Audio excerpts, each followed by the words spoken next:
The apartment has been quiet for 11 days. Not peaceful quiet. The kind of quiet that has weight.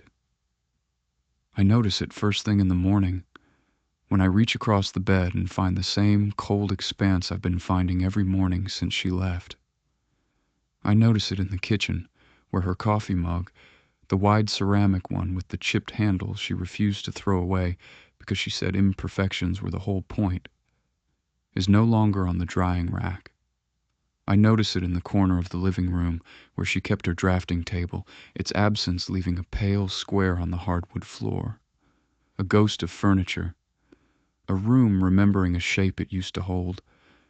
Her spider plant is gone. Her succulents. The small printed card she'd taped to the side of the bookshelf that said, "Make good things."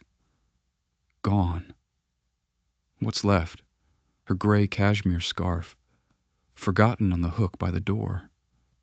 I don't move it. I'm not sure I'm capable of moving it.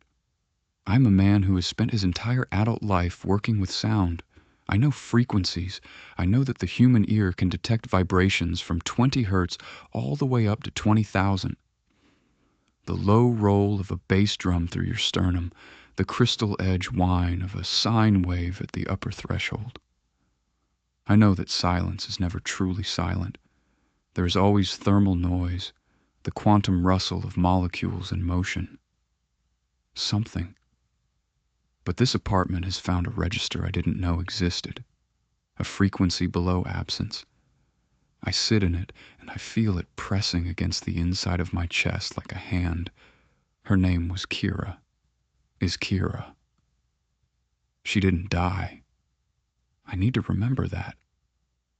I keep talking about her in the past tense and catching myself, which is its own particular kind of punishment. The mind trying to grieve what the body knows is still out there, still walking around in the world, still making coffee in some other kitchen with some other mug that doesn't have a chipped handle. She left 11 days ago. I called her this morning. That conversation, the one I've been dreading and desperate for in equal measure, is still vibrating through me like a struck bell that won't stop ringing. But I need to go back. I need to start where this actually started, which is not 11 days ago and not with the phone call this morning, but 3 weeks ago, on a Thursday night in October, when I came home from the studio at 9:30 and picked up her phone to check the time. I want to be precise about this because precision is the only thing I have left to offer. It was 9:43 p.m. I remember, because I'd been in the booth since 1 in the afternoon working with a singer-songwriter named Marcus, who kept insisting his vocals needed more reverb, even though more reverb was exactly the wrong choice for what he was trying to do, and we'd gone back and forth so many times that by the time I finally convinced him, I was wrung out in a specific way that only happens when you've been listening hard for too long. My own ears felt unreliable. I wanted to go home, have a drink, sit next to my wife on the couch, feel something soft and certain. Kira was in the shower. I could hear the water running behind the bathroom door, that familiar percussion, the initial hiss of water finding temperature, then the steadier rhythm of it hitting the shower floor, her occasional movements shifting the acoustic texture. Sound is intimacy when you live with someone. You learn their sonic signature. I knew the sound of Kira in the shower the way I knew the sound of the studio at 2 in the morning. Her phone was on the kitchen counter where she always left it. My phone was in my jacket pocket, and I didn't feel like reaching for it, so I picked hers up, just to check the time. Just that. The screen lit up with a notification. A text preview. The name at the top said Jay, and the message said, "Last night was everything. I can't stop thinking about you. I stood in the kitchen for a long time. Long enough for the shower to shut off, long enough for the bathroom to go quiet, long enough to feel something cold and structural shift inside me, like a load-bearing wall developing a crack." I set the phone down. I didn't open the thread. I want you to understand that. I saw 5 words. Last night was everything. And then the preview cut off. 5 words, the beginning of a sixth, and a name I didn't recognize. Jay. Just Jay. And I didn't open the thread. I should have opened the thread. Or I should have put the phone down and not thought about it, which might have been possible if I were a different kind of person. A person with more faith or more stillness or more capacity to wait for the truth to arrive at its own pace. But I am not that person. I am a person who feels first and thinks second, who has always been this way. My mother used to say I came into the world with all my nerve endings on the outside. No buffer, no delay between the stimulus and the response. She said it with love. She also said it with warning. I put the phone down. When Kira came out of the bathroom in her robe, her hair in a towel, I said I was tired. I said the session had been brutal. I poured myself a bourbon and sat in the chair by the window instead of next to her on the couch. And she asked if I was okay, and I said yes. She believed me, or she chose to, which is how marriages survive the small frictions of daily life. But I didn't sleep. I lay in the dark, and I listened to her breathing next to me, that familiar rhythm I knew as well as any song I'd ever engineered, and instead of finding it soothing, I found it unbearable because a thought had installed itself in my head and was running on a loop, and the thought was, Jay. Who is Jay? Last night was everything. By 4 in the morning, I had built, in my imagination, an entire architecture of betrayal. I am good at this, in the way that sensitive people are good at it. I hear a single note and I extrapolate the whole chord structure, the whole harmonic sequence, the whole key. It's a useful skill in the studio. Everywhere else, it's a liability. I didn't say anything the next morning. Or the morning after that. I went to work. I came home. I was quiet in a way that Kira noticed and asked about twice. And twice I said I was fine, just tired the Marcus project was getting to me. She accepted this. She rubbed my shoulders one night while I was sitting at the kitchen table, and I felt the warmth of her hands, and I thought, how can she do that? How can she touch me like that? And I let her, because I didn't know what else to do. Because some part of me knew even then, even that early, that there was another explanation I hadn't looked for yet. I didn't look for it. A week after I saw the message, Kira was showering again. She showered every morning at 7:45. You could set a clock to it, and I picked up her phone. I told myself I was just going to look, just going to see the full thread, the full context, and then I would know. I told myself this was the rational thing, that it wasn't snooping exactly, it was just information gathering. It was just trying to understand. I told myself these things with the same fluency I'd use to talk a nervous client through a difficult session, the same calm, reasonable tone, and I believed myself the way nervous clients believe me, which is to say, completely and wrongly. The thread was long. Months of messages with someone named Janelle, which I didn't register at first because I was looking for evidence of wrongdoing, and evidence of wrongdoing was what I found. I skimmed. I looked for heat. And heat, read with a suspicious eye, presents itself everywhere in close female friendships. In the casual I love you, the miss your face, the you're my favorite person, the I need you, the thinking about you. Every one of these is a knife if you're already bleeding. I saw the last night was everything. I can't stop thinking about you. Again. I scrolled up from it, looking for what had happened the night before, and what I found was a conversation about getting tickets, about traffic, about where to meet for drinks before, about the opening act, about... I didn't process it. I was processing through a filter of fear, and fear is the worst possible EQ setting. It distorts everything. It boosts the wrong frequencies and cuts the ones that carry meaning. A skilled engineer with a clean signal and a corrupted EQ chain will still ruin the recording. That's what I was. A man with access to the truth, running it through the worst possible filter. I saw "I love you so much" from Janelle. I saw "You're everything to me" from Kira. I saw "I can't believe we finally did this 12 years." And I read 12 years as duration. And I read finally as culmination. And I built the story I was already convinced was true. I built it out of the raw materials of a genuine, beautiful friendship. The way a bad edit takes real performances and cuts them into something that never happened.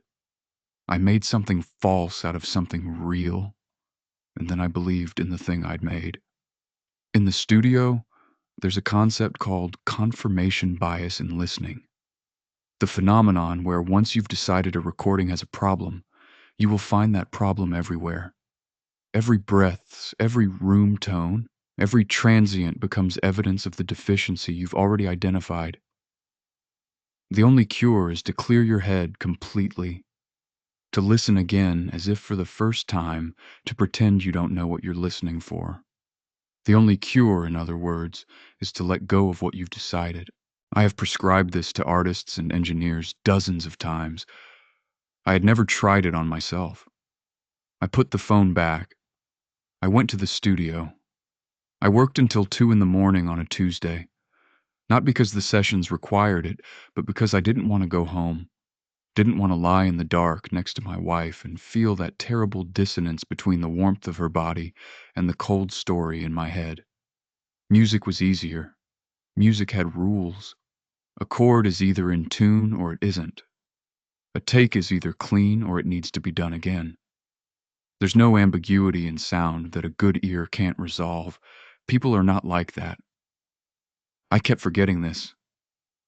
I came home at 2:15 and Kira was asleep, and I stood in the bedroom doorway and looked at her, and I felt something enormous and shapeless moving through me. Not anger, exactly, though there was anger, but something underneath it, something more like grief, the particular grief of loving someone and believing they've become a stranger. She was lying on her side, facing away from my side of the bed, her shoulder rising and falling in the slow rhythm of deep sleep.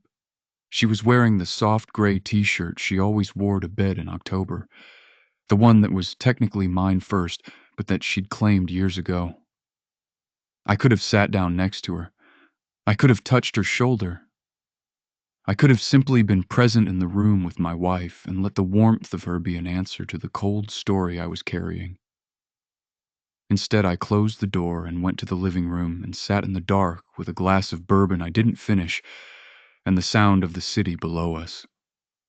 And I cataloged every discrepancy I could think of, every late evening, every moment she'd been on her phone when I was nearby, every time she'd laughed at something on her screen and not showed me what it was. I was building a case, methodically, out of the ordinary texture of a life shared with another person. Kira worked remotely, which meant she was on her laptop and her phone constantly. For work, for her friends, for all the small digital commerce of a life. She laughed at things I hadn't seen, because the internet is large. She was occasionally on her phone when I was in the room, because we'd been together for 8 years, and we'd both reached the comfortable stage of coupledom where you can be on your phone in the same room without it being commentary on anything. I turned all of this into evidence. I am appalled at my own craftsmanship. I didn't wake her up. I should have woken her up. I should have sat on the edge of the bed and said, "Kira, I need to ask you something. I'm scared. I'm sorry for snooping, but I saw this message, and my brain has been eating me alive, and I just need to hear it from you." That's what I should have said. I should have led with the fear instead of what I eventually led with. But fear requires vulnerability, and vulnerability requires trust, and trust was exactly what I had spent the previous week quietly, methodically, privately dismantling. I went to the studio again the next night, and the night after that. I checked her phone 2 more times, once while she was on a call with a client, once in the morning after she'd left for a coffee run. I looked at her laptop once, her open email, skimming for something I couldn't name. I found nothing that corroborated the story I'd already decided was true. I told myself the nothing was suspicious. I told myself she was careful. I had arrived at the point in a spiral where the absence of evidence becomes evidence, where a person's innocence is reinterpreted as sophistication, where the cleanness of someone's life becomes proof they know how to cover their tracks. This is the point of no return in a bad spiral. Once you're there, reality cannot reach you. 10 days ago, we were eating dinner. She'd made the pasta she made when she wanted to do something nice, the one with the cherry tomatoes and the capers and the fresh basil, the recipe she'd gotten from her mother and only pulled out for occasions that felt like they needed to be marked. I don't know why she made it that night. Maybe she sensed the distance and was trying to close it. Maybe she'd had a good week at work. Maybe it was just Tuesday and she felt like making the good pasta. I've thought about this question more times than I can count, and I've settled on the cruelest possible answer. She made it because she loved me. Because in the universe she was living in, the real universe, the true one, the one I was refusing to inhabit, things between us were fine. We'd had a quiet couple of weeks, sure. I'd been distant, sure. But Kira is not a suspicious person by nature. She doesn't look for hidden meanings in closed doors. She made the good pasta because she loved me and wanted to make something nice for us. And I sat across from her with 3 weeks of a fabricated case in my chest, and I let her serve it to me. She was talking about a project, a rebrand for some beverage company, a color palette she was excited about, some tension with the art director she found equal parts frustrating and entertaining. She was animated the way she got animated about work, her hands doing that thing they did, illustrating a point with gesture, and she was beautiful in the kitchen light. She was so exactly herself. And I sat across from her and I felt the story in my head, pressing against the moment like two tracks playing at the wrong tempo, fighting each other. There's a production problem called phasing. When two nearly identical signals play slightly out of sync, they cancel each other out in certain frequencies, creating a hollow, watery sound. That's what this dinner felt like. The real moment and the moment I'd constructed playing simultaneously, canceling each other out. I couldn't hear either one clearly. I put my fork down. I said, "I saw the messages, Kira. I know about Jay." Everything stopped. Not all at once. There was a half second where she was still mid-sentence, where the residue of what she'd been saying was still in the air between us. Then it resolved into silence. Her face changed. She didn't look guilty. I want to say she looked guilty because that would make what I did feel less inexcusable. She looked confused. And then, in the seconds after the confusion, something careful and alert moved into her expression. The look of someone who has just heard a sound they don't recognize and are trying to identify the source. "What?" she said. "I saw the messages," I said again. I hear it now, replaying it. The flatness of my voice, the certainty, not a question, an announcement. I saw the messages, as if the seeing was its own verdict. "Jay," she said slowly. "You mean Janelle?" "I mean whoever Jay is." "Jay is Janelle," she said. "My best friend. Janelle, who I've been friends with since college, who you've met at least 15 times. Janelle, who stood next to me at our wedding." I heard that. Janelle, who stood next to me at our wedding. I filed it in the same folder where I'd been filing everything. The folder labeled "too convenient," "too easy." I was unreachable. I had built the walls specifically to be unreachable. "I know what the messages said," I told her. She looked at me for a long moment. I watched things move through her face. Confusion, recognition of what was happening, a particular kind of controlled hurt. She reached for her phone. She opened the thread and she slid it across the table to me, the screen lit and waiting. "Read it," she said. "Read the whole thing." I didn't want to look. Some part of me, the part that had built and maintained and fortified this terrible story for 3 weeks, did not want to look, because looking would either confirm it or destroy it, and I was not prepared for either outcome. Confirmation would mean something irreparable about my marriage. Destruction would mean something irreparable about me. Either way, I would be standing in rubble. I looked. The thread opened onto months of messages. I read it chronologically, from the top, the way I should have read it 3 weeks ago, the way I should have read it a week ago, the way any reasonable person would have read it on any one of the multiple occasions I'd had access to it. What I found was a close, devoted, warm, occasionally chaotic friendship between two women who had known each other for more than a decade. What I found was planning. Concert tickets bought 4 months in advance. I could see the screenshot of the confirmation email, Kira's text over it, reading, "I bought them, we are actually going." Arguments about which train to take, excitement building over weeks, messages about what to wear. Kira asking Janelle if it was too old to buy a band shirt at the merch table, and Janelle saying she would physically fight anyone who suggested it was.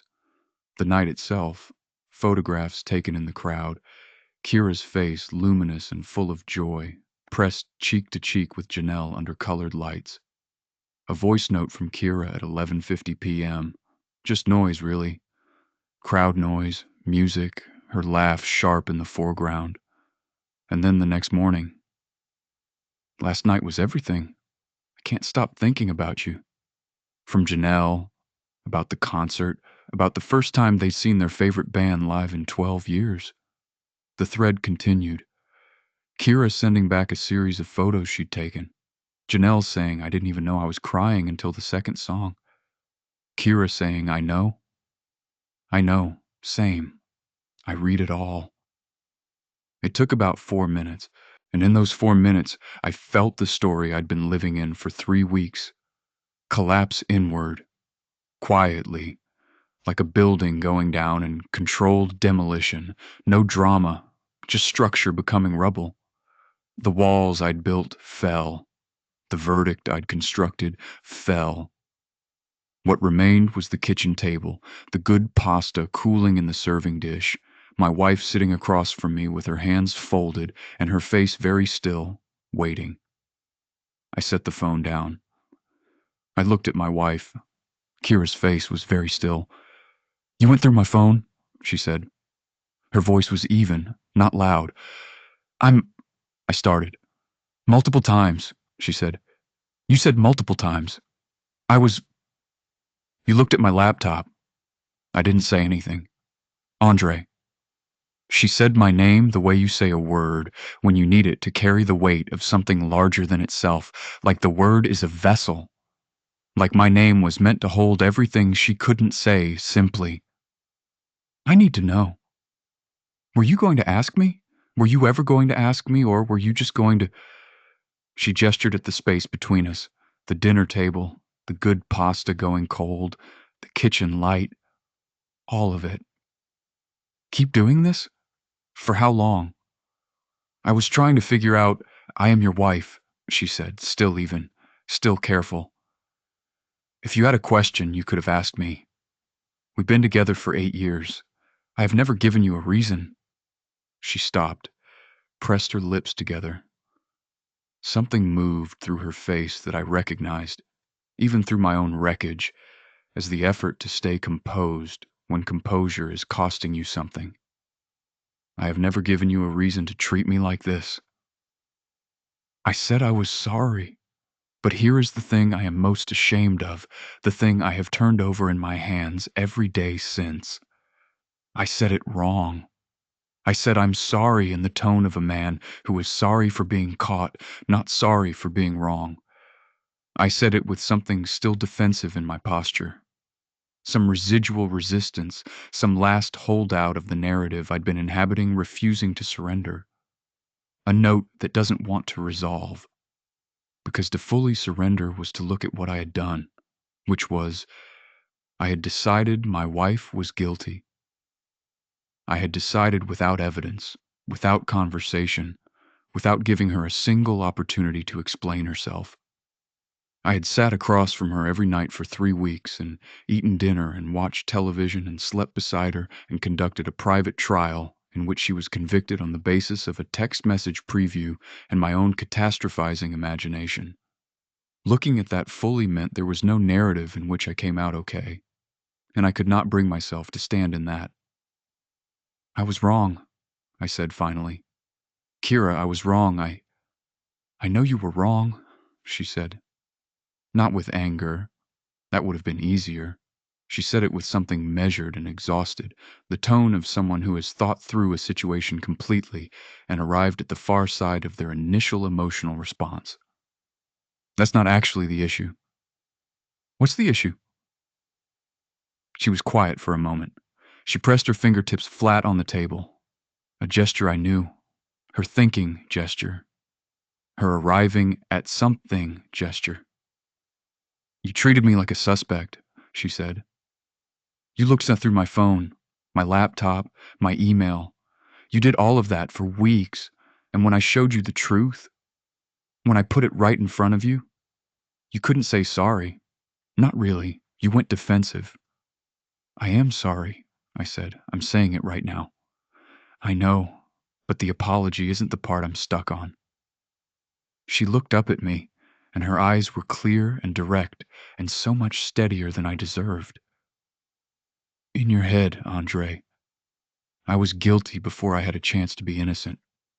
You decided, and then you looked for proof, and when the proof wasn't there, you kept looking. What does that tell you about what you think of me? I didn't have an answer. She left the table. She went to the bedroom. She came back 20 minutes later with the bag she uses for overnight trips, packed. She said she was going to stay with Janelle, and she said Janelle's name with a precision that was its own kind of pain, a reminder of what this had actually been about all along, and that she needed some time to think. I said, "Are you coming back?" She looked at me with the bag in her hand and she said, "I don't know yet." She said it with the directness of someone who has made a policy of telling the truth, who does not reach for softening when the soft version would be a lie. I have always loved this about her. It was unbearable now. The door closed. The apartment sound changed. That immediate acoustic shift when a second presence leaves a space, the room suddenly returning to a smaller version of itself. I stood in the kitchen with the good pasta still on the table, and I listened to the building quiet, to the street sounds rising to fill what she'd left. And I knew with the certainty of a man who has just heard a recording and recognized the dropout, the place where the signal interrupted. I had done this. I had done all of this. Every choice was mine. She came back 6 days later, on a Sunday afternoon, while I was at the studio. She texted to say she was coming to get the rest of her things.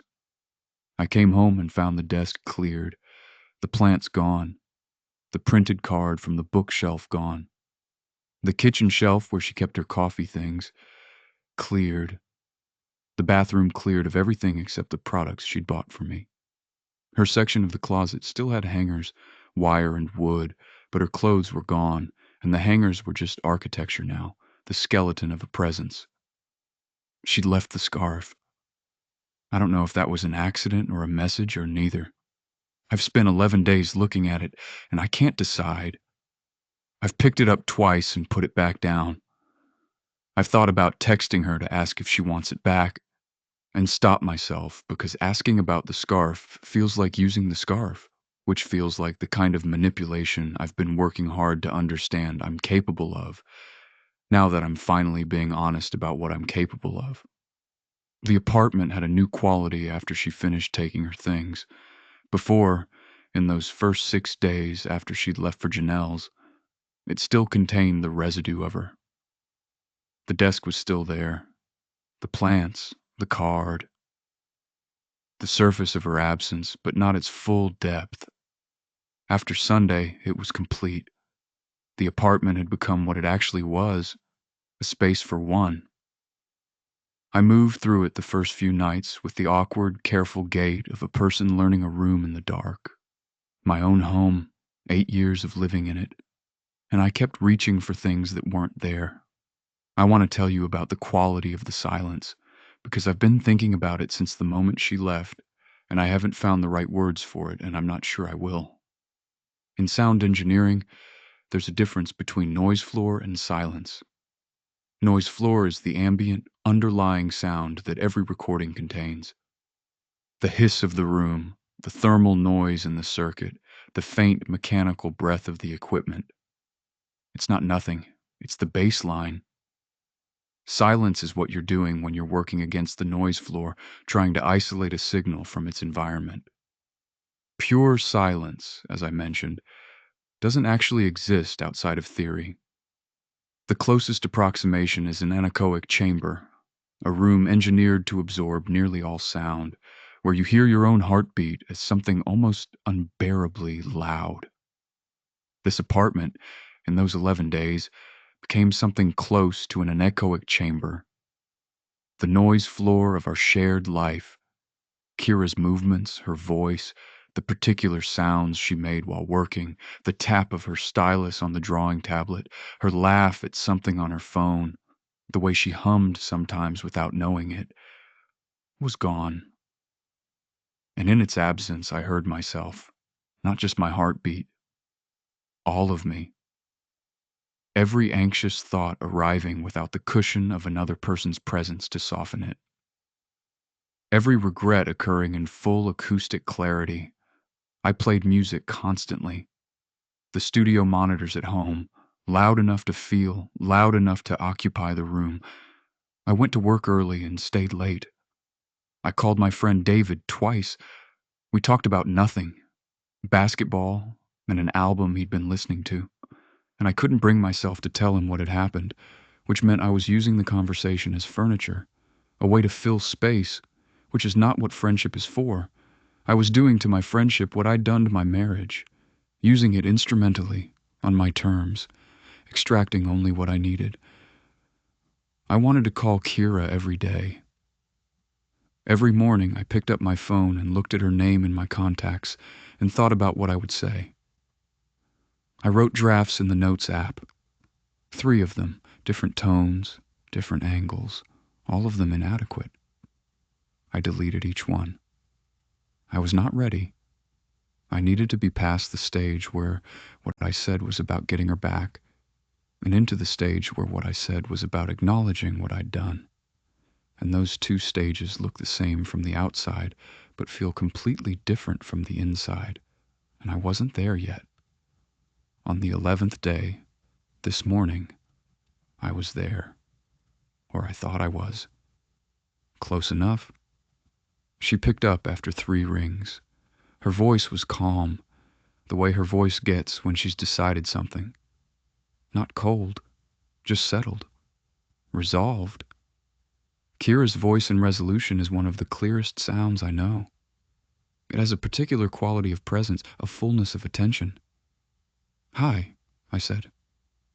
"Hi," she said. I said, "I'm sorry, I was wrong. I handled everything wrong from the beginning, and I hurt you, and I'm sorry." There was a silence that had its own particular texture. Not the empty silence of someone ignoring you, but the silence of someone sitting with what they've just heard, measuring it against what they already know and feel. "I know you're sorry," she said finally. "I believe that." "Okay, that's not the problem, Andre." I closed my eyes. The apartment was very quiet around me. "I know," I said. "The problem is that you had a question, a simple question, and you chose surveillance over conversation for 3 weeks. And when you finally came to me, you didn't come with a question. You came with an accusation." She paused. "You decided I was guilty and then you looked for evidence. And when the evidence wasn't there, you just decided I was better at hiding it." "I know," I said. "Do you know what that means about what I am to you in your head?" When you're afraid? I didn't answer. It means I'm not a partner, she said. I'm a variable, someone who could go either way. Her voice stayed even. I wonder sometimes if that evenness cost her something, if she'd cried out most of it in the days before this call, and what I was hearing was the far side of the grief, the part that's quieted into clarity. And when you confronted me, when I showed you everything right there, and it was obvious, it was not ambiguous at all, there was still a part of you that didn't want to let it go. That's what I keep coming back to, that hesitation. That's not just anxiety, Andre. That's something about what you think of me. I know, I said again. My voice was not doing well. There was a thickness in it I was trying to manage. I love you, she said. I want to be clear about that. I have loved you for 8 years and I still do. That's not the question. Then what is? The question is whether you can look at what you did. Not just the phone, not just the laptop, but the 3 weeks of silence. The conviction without conversation, the way you couldn't apologize cleanly when I showed you the truth, and actually understand it.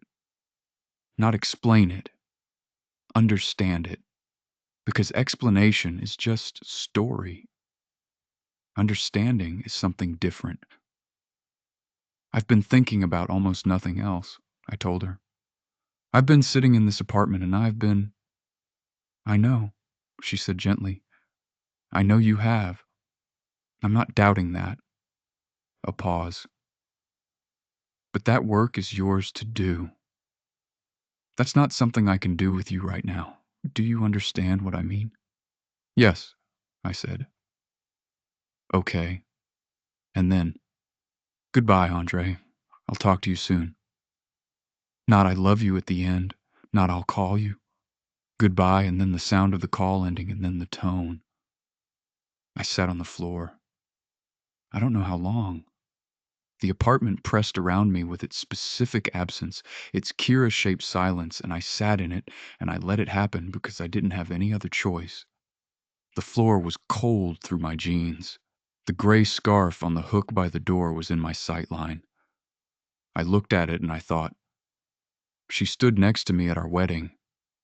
She made the good pasta on a random Tuesday because she loved me. She slid the phone across the table and said, read it, because she was willing to show me everything. And what I gave her in return was hesitation. I got up. I put on my jacket. I drove to the studio. I want to tell you. I want to be honest with you about this, about all of it. That the worst part is not the missing, though the missing is immense. The worst part is not the empty half of the bed, not the clear desk, not the spider plant gone, not the cashmere scarf hanging by the door. The worst part is the understanding that comes in increments, slow and brutal as a tide, of how clearly I could have prevented all of it. I think about the moment I picked up her phone and saw that notification. I think about what it would have looked like if I had, in that moment, simply waited until she came out of the bathroom and said, "Hey, I accidentally saw a message preview on your phone. Who's Jay? Is everything okay?" 11 words. 12. A question with a genuinely simple answer. She would have laughed. She would have said, "That's Janelle. We went to the Rosewood concert last night. It was incredible. I've been meaning to tell you about it." And I would have said, "Oh, that's the one you've been excited about for months?" And she would have said, "Yes, yes, 12 years we've been saying we'd see them live." And I would have said, "That's amazing. I'm glad you had a good night." And we would have gone to bed, and none of this would have happened. 11 words could have saved us, and I said 0 of them. I know why. I know, because I've had 11 days in a silent apartment to sit with nothing but this question and the occasional sound of traffic from the street below. And what I've found, underneath the catastrophizing and the surveillance and the defensive posture when Kira showed me the truth, is something I don't like about myself. something I've never had to look at directly before. I was afraid. Not of Kira's infidelity, or not only that. I was afraid of asking the question.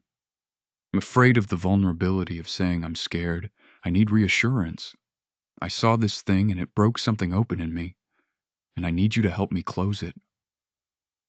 That kind of asking requires trust. It requires the belief that the person you're asking will handle your fear with care. And somewhere, in some deep and previously unexamined part of me, I did not fully trust that Kira would do that. Not because of anything she'd done.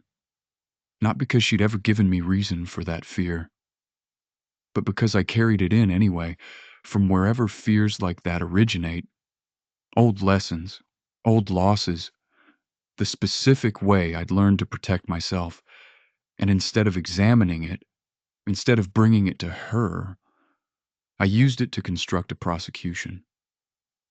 I treated my wife like a suspect because I was afraid to be a husband who needed reassurance. Because needing reassurance felt like weakness, and weakness felt like exposure, and exposure felt like the end of something. So I chose a different kind of end. Tonight I came to the studio. It was 11 o'clock. The building was empty. The other engineers go home at reasonable hours, like people who have not recently dismantled their own lives. And I let myself in with my key, and I sat in the booth for a while without turning anything on. Just sat in the dark, with the mixing board cold and quiet under my hands. There is a specific quality to the silence in a recording booth. It's different from apartment silence, different from street silence. A booth is acoustically treated, meaning the walls absorb sound rather than reflecting it. You hear your own heartbeat. You hear the blood in your ears. The world outside becomes theoretical. There's only you and the room and the frequency of your own body. I sat in it until I could breathe evenly. Then I started going through the archive. Old sessions, old files, things we'd recorded over the years. I keep everything, even the failed takes, even the experiments that didn't work out. It's a professional habit, but also a personal one. I like knowing the history is there. I like that nothing is truly gone. I found it by accident. Or not by accident. I think some part of me knew it was there, knew I'd been circling toward it all night. 8 months ago, Kira did a voice demo. She'd been approached by a company that produces audio branding, sonic logos, hold music, the kind of things I normally find annoying but had agreed to consult on. And they needed to hear what her voice sounded like, processed through a professional setup. She came in on a Saturday afternoon, and I spent 2 hours with her in this booth, finding her frequency, teaching her how to use a condenser mic the way it wants to be used, talking her through the way her voice sounds different when she's reading versus when she's speaking naturally, trying to get that natural quality on tape. She was not a performer. She was nervous at first, too aware of herself. I kept saying, "Just talk. Just tell me something true. I'll find the settings to fit your voice." Eventually, she talked about her grandmother's kitchen, the specific smell of it, the yellow curtains, the way light came through the window in the late afternoon. She didn't know she was being recorded. Or she knew, but she forgot, which is the same thing when it works. Her voice filled the booth. I sat there in the dark and I listened to it for 45 minutes. Her voice from 8 months ago, talking about light through yellow curtains, about her grandmother's hands, about the way certain smells are actually memories in disguise. Her voice before all of this. Her voice from when everything was fine, when I was fine, when the frequency between us was clean and uninterrupted. At some point during those 45 minutes, I understood something that I'm not sure I have the right language for, which is uncomfortable for a man who has spent his whole life in language, adjacent to language, in the business of capturing language. But what I understood was this. Love is not a fixed note. It's not a single frequency you either have or don't have. It's a living, moving thing. A chord that requires tending, that requires all its voices to keep sounding. You can't go silent and expect it to sustain. You can't retreat into surveillance and expect the music to continue. You have to keep playing. You have to show up for the instrument. I didn't show up. I retreated. And the music stopped. When the demo ended, the booth went silent again. That deep, absorbed, heartbeat close silence. I left the headphones on for a while. I didn't want to move. Moving would mean leaving the sound of her voice, going back to the apartment, going back to the 11-day quiet that has weight. Eventually, I took the headphones off. I sat in the silence. It's different now, this silence, from the one I sat down in when I arrived. Something has moved through it. Some frequency has shifted. I don't know if that's the beginning of something or just the latest stage of the ending. I don't know if Kira will call or when or what she'll say when she does. I don't know if I've lost her permanently or temporarily or in some way that doesn't have a name yet. I know that I owe her more than an apology. I know that an apology, however genuine, is only the opening note. Everything after it is the work. And I understand now, the way you understand something when you finally stop defending yourself against it, that the work is not about convincing her of anything. It's about becoming, actually becoming, the person who would have asked the question in the kitchen that night. The person who chooses conversation over surveillance. The person who can say I'm scared before the fear turns him into someone he doesn't want to be. I don't know if I'm capable of that. I want to be. That's not the same thing, but it's what I have. I've been sitting in this booth for a long time now. Outside these walls, the city is doing what cities do at midnight. Traffic, late bars, someone's music drifting up from the street, the low, constant hum of a million people living their lives in proximity to each other. Inside here, just the room, just the dark, just the memory of her voice in the monitors. The gray scarf is still on the hook by the apartment door. When I go home tonight, I'll see it. I'll probably stand in front of it for too long. I'll probably think about the question I didn't ask, the door I didn't open. All the ways the story could have ended differently if I had simply led with fear instead of certainty, with need instead of accusation, with trust instead of whatever it was I chose. I destroyed something real because I was too afraid to protect it the right way. That's the whole story. I wish it were more complicated than that. I wish there were mitigating factors. A backstory that softens the edges. Something I could point to that would make my choices feel less like choices. But there isn't. There is just a man who saw 5 words and a name he didn't recognize and built a prison out of them. For himself, for his wife, for the 8 years they'd spent becoming each other's home. And the worst part, the truly worst part, is not what I lost. It's how easily I could have kept it. I'm going to sit here a little longer, in the quiet, in this room that knows how to hold silence, without judgment, without accusation, without verdict. This room that is just a room. Walls and foam and darkness and the patient potential of all the sounds that have moved through it and all the sounds that haven't happened yet. Outside, a car passes. Even through the acoustic treatment, I can feel it more than hear it. Low vibration, a ghost frequency, then nothing. Then whatever comes next. Some silences are the sound of something ending. Some are the sound of someone learning to hear again. I don't know which one this is yet.